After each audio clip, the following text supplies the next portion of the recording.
కరీంనగర్, ఆదిలాబాద్, నిజామాబాద్, మెదక్ జిల్లాల బీజేపీ అభ్యర్థి విద్యావేత్త మల్క కొమ్రయ్యను ఆశీర్వదించండి. విద్యారంగంలోని టీచర్ల సమస్యలను చట్టసభల్లో గట్టిగా పోరాడుతాం. మొదటి ప్రాధాన్యత ఓటు వేసి టీచర్స్ ఎమ్మెల్సీగా గెలిపించండి. సైఫ్ అలీ ఖాన్ పై నిజంగా దాడి జరిగిందా, కేవలం ఆయన నటిస్తున్నాడా? సార్ మీకు ఇలాంటి అనుమానాలు ఎందుకు వస్తున్నాయి సార్ అని మీరు అడగచ్చు. నిజమే, మరి ఆయన పైన దాడి జరిగింది. ఆయన లీలావతి ఆసుపత్రిలో అడ్మిట్ అయ్యాడు. ఆయన స్పైనల్ కార్డ్లో కుచ్చుకున్న కత్తిని కూడా డాక్టర్లు సర్జరీ చేసి తొలగించారు. ఆయన స్పైనల్ ఫ్లూయిడ్ను లీక్ అవుతుంటే దాన్ని సర్జరీ ద్వారా ఆపారు. ఆయన లీలావతి హాస్పిటల్, ప్రఖ్యాత హాస్పిటల్, అక్కడి నుంచి డిశ్చార్జ్ అయ్యి ఇంటికి వచ్చాడు. ఇవన్నీ చూశాక మీకెందుకు డౌట్ వస్తున్నారు సార్, సైఫ్ అలీ ఖాన్పై నిజంగానే దాడి జరిగిందా లేదా నటిస్తున్నాడా అని? దొంగను కూడా పోలీసులు పట్టుకున్నారు. మహమ్మద్ షరీఫ్ ఉల్ ఇస్లాం షహదాజ్ ఆ దొంగ పేరు. ఇతను థానేలో పోలీసులు అరెస్ట్ చేశారు. బంగ్లాదేశ్ నేషనల్. ఆయన దొంగతనం చేయడానికి వచ్చాడు. సీసీటీవీ ఫుటేజ్లో కనిపించారు. ఇంత అయ్యాక మీకు ఎందుకు డౌట్ వస్తున్నా సార్, సైఫ్ అలీ ఖాన్ పైన దాడి జరిగిందా లేదా అది కేవలం నటనయేనా అని? నాకు కాదు అనుమానం వచ్చింది. ఈ అనుమానం వచ్చింది మహారాష్ట్ర ఎన్డీఏ క్యాబినెట్లో ఒక మంత్రి, బీజేపీ నాయకుడైన నితేష్ రాణే. ఈయన పోర్ట్స్ డెవలప్మెంట్ మినిస్టర్. కానీ ఆయన పోర్ట్స్ని డెవలప్ చేయడం లేదు, మత విద్వేషాలను డెవలప్ చేస్తున్నాడు. ఆఖరికి ఇలాంటి దాడుల్లో కూడా మతం కోణమే కనిపిస్తుంది. మనం ఎక్కడి దాకా వెళ్ళాం, ఆశ్చర్యం వేస్తుంది. ఇదే సైఫ్ అలీ ఖాన్, కరీనా కపూర్, వీళ్ళ ఫ్యామిలీ అందరినీ నరేంద్ర మోడీ కలిశాడు. గంట సేపు వాళ్ళతో గడిపాడు. వాళ్ళ పిల్లలకు ఆటోగ్రాఫ్లు ఇచ్చాడు. వాళ్ళ మంచి చెడులు తెలుసుకున్నాడు. అక్కడేమో నరేంద్ర మోడీ వీళ్ళ ఫిల్మీ పాపులారిటీని తనకు అనుకూలంగా ఉపయోగించుకున్నాడు. కానీ ఇక్కడ మినిస్టర్ ఏమంటున్నాడు, సైఫ్ అలీ ఖాన్ పైన నిజంగా దాడి జరిగిందా అని నటిస్తున్నాడా అని ఆయన అనుమానం. అక్కడ దాకా ఆగలేదు. బంగ్లాదేశీ నుంచి వలస వచ్చిన వారు ఇదివరకు పోర్ట్ దగ్గర ఉండేవాళ్ళు ఇప్పుడు ఇళ్ళకి వచ్చేస్తున్నారు. బహుశా సైఫ్ అలీ ఖాన్ పట్టుకెళ్ళడానికి వచ్చి ఉంటారు, తీసుకెళ్ళడానికి అని.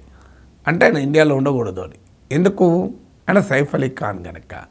ఆయన ఎందుకు? ఇంకో మాట కూడా ఉన్నాడు, ప్రతిపక్షాలకు కాళ్ళకు ఇబ్బంది కలిగినప్పుడే ఎందుకు వీళ్ళు రెస్పాండ్ అవుతారు, ఏ హిందూ ఆర్టిస్ట్ పైన దాడి జరిగితే ఎందుకు రెస్పాండ్ కారు? ఆశ్చర్యంగా ఉంది. ఈ దాడుల్లో కూడా హిందూ ఆర్టిస్ట్, ముస్లిం ఆర్టిస్ట్ ఏంటి?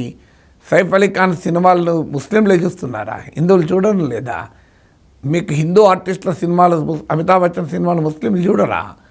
సో ఎక్కడి దాకా వెళ్ళింది పొలిటికల్ డిస్కోర్స్ అనేది మనం అర్థం చేసుకోవాలి.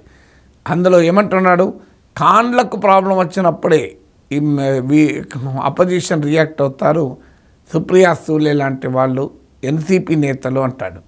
సో ఖాన్, మీకు సల్మాన్ ఖాన్ లేదా మీకు ఇప్పుడు సైఫ్ అలీ ఖాన్ లేదా షారుఖ్ ఖాన్ కొడుకు నవాబ్ మాలిక్ ఎన్సీపీ లీడరు, ఇలాంటి వాళ్లకు ప్రాబ్లం వచ్చినప్పుడు మాత్రమే రియాక్ట్ అవుతారు. హిందూ ఆర్టిస్టులకు ప్రాబ్లం వస్తే రియాక్ట్ కారు. హిందూ ఆర్టిస్టులకు ఎప్పుడు ఎక్కడ ప్రాబ్లం వచ్చింది, ఎవరు రియాక్ట్ కాలేదు, ఇందులో హిందూ ముస్లిం ఏముంది అని చూడండి. ఏ రకమైన కామెంట్స్.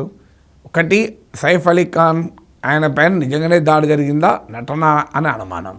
బంగ్లాదేశీయుడు సైఫ్ అలీ ఖాన్ తీసుకెళ్ళడానికి వచ్చాడేమో అని వ్యాఖ్య. ఖాన్లకు మాత్రమే ప్రాబ్లం వస్తేనే రియాక్ట్ అవుతారా అని. ఎక్కడి దాకా వెళ్తున్నాం మనము? అందులో ఇలాంటి సంఘటనలు జరిగినప్పుడు రాజకీయాలకు అతీతంగా మనం అందరము స్పందించాలి. ఎవరైనా సైఫ్ అలీ ఖాన్ మనిషే, మనము మనుషులమే. ఆయన ఖాన్ గనక ఆయన పైన దాడి జరగనియచ్చు అనే స్థాయికి మనం వెళ్తే, ఒకవైపేమో నరేంద్ర మోడీ వీరి కుటుంబంతో మాట మంచి ఏంటి, మరోవైపేమో బీజేపీ నేత ఇలాంటి వివాదాస్పద వ్యాఖ్యలు చేసి ప్రతి దాంట్లో హిందూ ముస్లిం డివైడ్ తెచ్చి సమాజాన్ని పోలరైజ్ చేసి సమాజాన్ని మతం ప్రాతిపదికగా విద్వేషాల్లో ముంచి రాజకీయ ప్రయోజనం పొందడం తప్ప మరొకటి కాదు. ఏమనంటే వాళ్ళ ఫ్రింజ్ ఎలిమెంట్స్, పార్టీకి సంబంధం లేదు, ఆయన వ్యక్తిగత అభిప్రాయం, కావాలంటే పార్టీ మందలించింది అంటారు. ఆర్ఎస్ఎస్ అధినేత వచ్చి డైవర్సిటీని గౌరవించండి అంటాడు. ఇదేం డైవర్సిటీని గౌరవించడం అవుతుందా? క్రైమ్లో కూడా మతం కోణం చూడడం అంటే ఏ రకమైన సంస్కారం అవుతుంది అది? సో ఇంత ఓపెన్గా సైఫ్ అలీ ఖాన్ అయితేంది, ఇంకోరు అవుతుంది. దాడి ఇది దాడే కదా, అటాక్ ఇది అటాక్. ఒకవైపు ఏమో అసలు ముంబై నగరంలో సెలబ్రిటీల భద్రతపైనే ప్రశ్నలు ఎదురవుతున్నాయి. అరవింద్ కేజ్రీవాల్ లాంటి వాళ్ళు ఆఖరికి సెలబ్రిటీలకి భద్రత లేకపోతే సామాన్యుడికి భద్రత ఎక్కడ ఉంటుంది? అంత హై సెక్యూరిటీ జోన్లో ఒక దొంగ ఎలా ఎంటర్ కాగలిగాడు? ఇలాంటి ప్రశ్నలు వస్తుంటే మరోవైపు దాంట్లో ఖాన్ కోణమే చూస్తే ఇట్లా కత్తి కోణం మర్చిపోయి